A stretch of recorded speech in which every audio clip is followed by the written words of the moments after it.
Yo, what up? How you guys doing out there today? This is your boy Roto Beast. I'm here to present you my NBA morning shoot around for Tuesday, December 10th.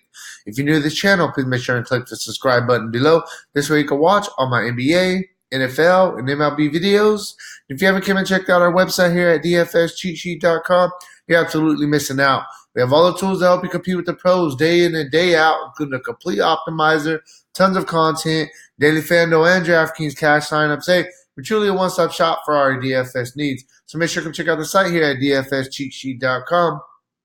So we got a solid little 4-game slate. There's definitely some really good plays on this slate. The biggest thing standing out to me early is kind of where the value is. But at the same time, when we're talking about value, there's not no crazy expensive guys like Giannis, like Doncic that are 12,000, like Harden that are 13,000.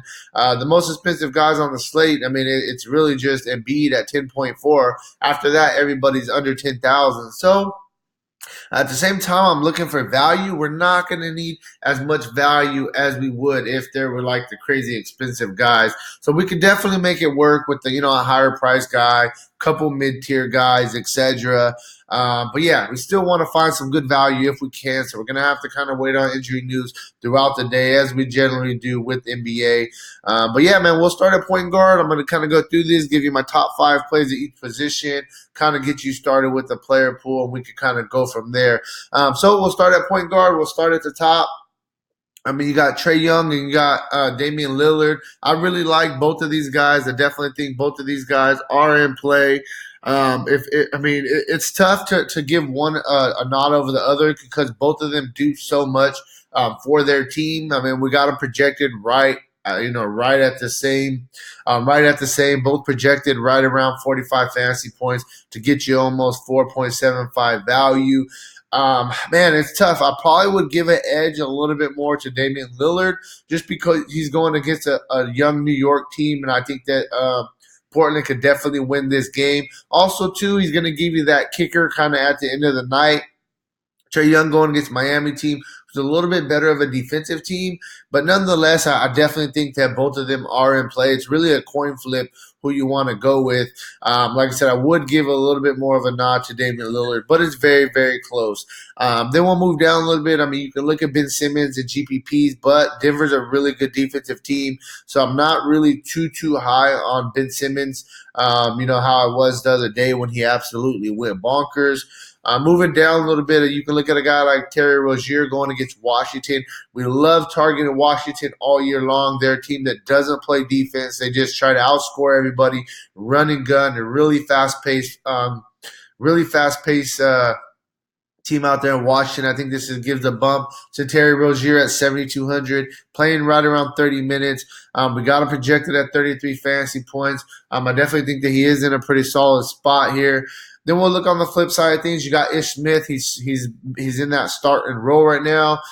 With Isaiah Thomas out, even when he was coming off the bench. Either way, at 5,200, I mean, the guy's playing very, very well. We got him projected at almost 30 fantasy points today, which is almost 6 times value. So I really like his Smith. I think he's a guy that you probably put in your cash games and you kind of use that as your mid-tier value and kind of pay up a couple other spots. Really like Ish Smith today against Charlotte. One more guy that's really standing out, I think that you can look at Kendrick Nunn going against Atlanta. Atlanta's a young team. He's going to be going head-to-head with Trae Young, and I think this is a pretty good spot for him. Had a kind of a bad game last game, so I think people will be off of him, but I've played him a bunch of times this year, and the guy is pretty consistent for the most part, so I definitely think Kendrick Nunn at 4,900 is in play as well. Moving on to the shooting guard position. You got the two obvious guys up top. You got Bradley Beal going against Charlotte. He's in a really good spot here.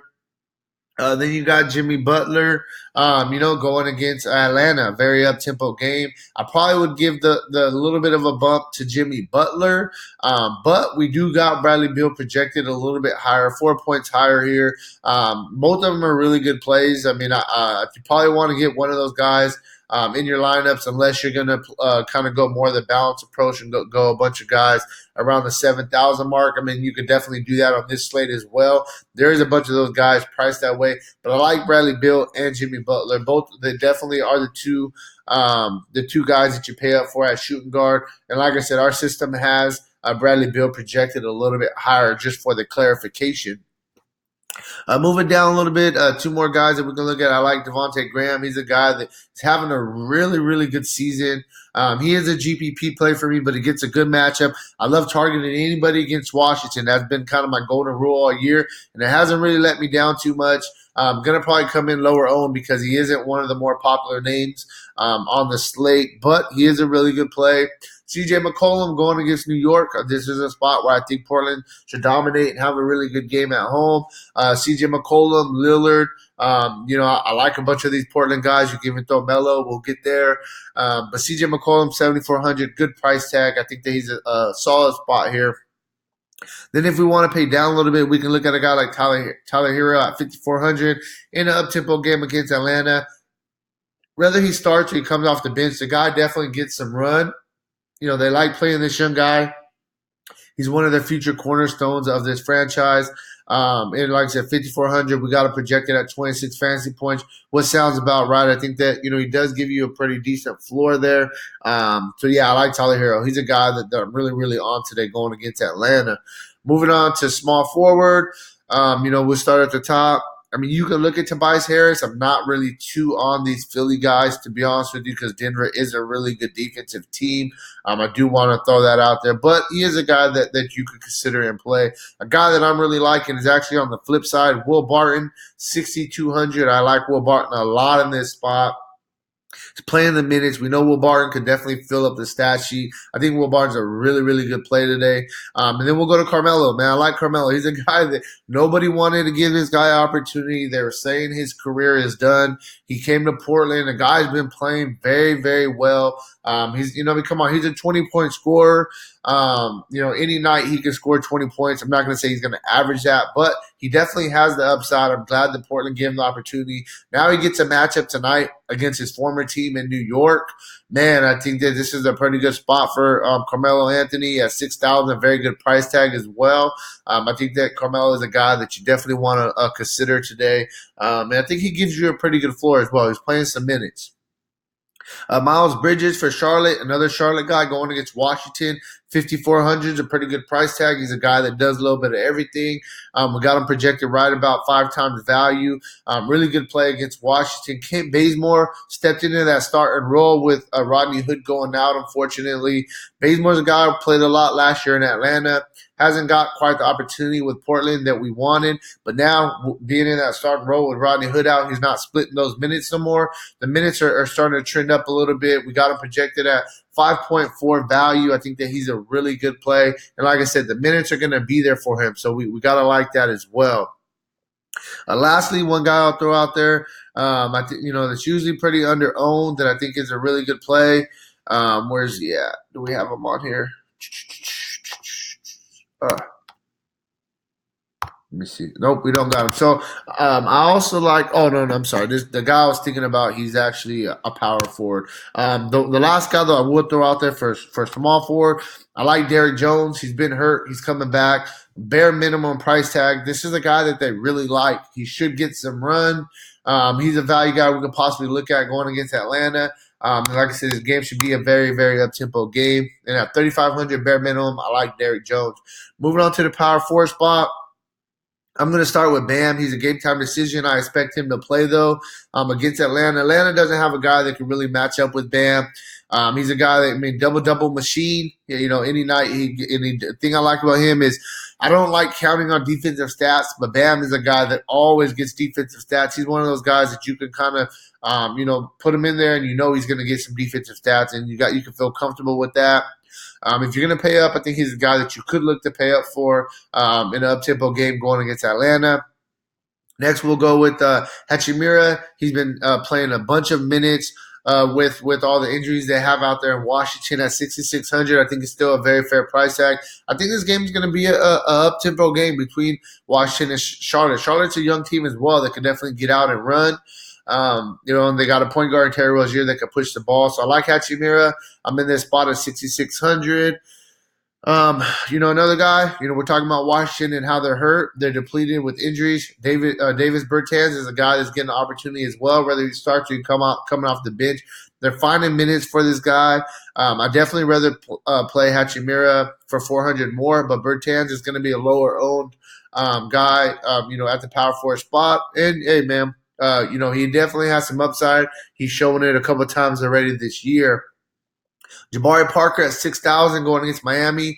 Jabari Parker is a guy that can go off for 40 fantasy points any night. I've played him year in and year out. We got him projected at 31 fantasy points. The price tag is down a little bit right now. I think this is a really good spot for Jabari Parker to have a really good game. And I really like the price tag while it's a little bit depleted right now. PJ Washington for Charlotte. This was the guy that I was looking at the small forward spot. I forgot he was the power forward. He is a game time decision, so he's probably going to come in, pretty low owned. He's a guy that's playing well for Charlotte, though. We got him projected at 29 fantasy points, and he does have 35 fantasy point upside to get us 6x. So I definitely think he's a guy that we can look at. And like I said, he is going to come in lower owned as well. That's what I like about him. Moving on to center, Joel Embiid. I will mention him because we got him projected pretty high at 5.4 value. But the spot against Jokic, it worries me a little bit. I don't like going with big mans going against each other. Somebody ends up getting in foul trouble. It's just always how it goes. But I still think that Joel Embiid is in play. Jokic on the flip side, 8,800. You can save 1,600 going against Joel Embiid.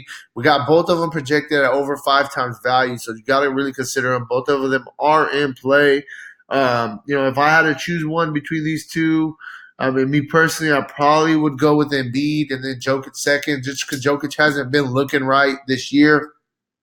But, at the same time, because I'm saying that, he definitely probably will be lower owned as well. And when we're looking to take down some GPPs, we got to have those lower owned guys. Hassan Whiteside going against New York at 8,600. I think this is a really good spot for Whiteside as well.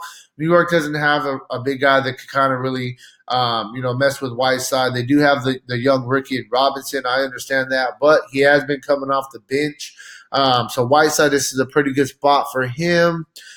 Wagner, he's in that starting role at center for Washington. He's been playing very well. The price tag has came up a little bit. I do want to, mention that. But, the minutes are there. So I definitely think that we can look at Wagner, even though on a $6 price tag. With the price tag rising a little bit, I think that the ownership can go down a little bit as well. A couple more guys. I'll kind of just clump these guys together. Cody Zeller, Buyembo. Both of these guys I think are in play. It's up-tempo game against Washington. They both should get some run. They're basically splitting minutes. But the price tags aren't too high. Like I said, I think both of them are in play. We got to, kind of see if we hear any injury news with Marvin Williams. If Marvin Williams is out, I think that, they could play both these guys together possibly. So that's some news that we got to kind of wait on. And that's really where I'm at for this video, for today's slate. It's a small slate, so it's pretty simple, pretty straightforward. If you want a more in-depth analysis on the slate, make sure to check out the site, dfscheatsheet.com. And hey, good luck on your guys' contest, all right? Peace out.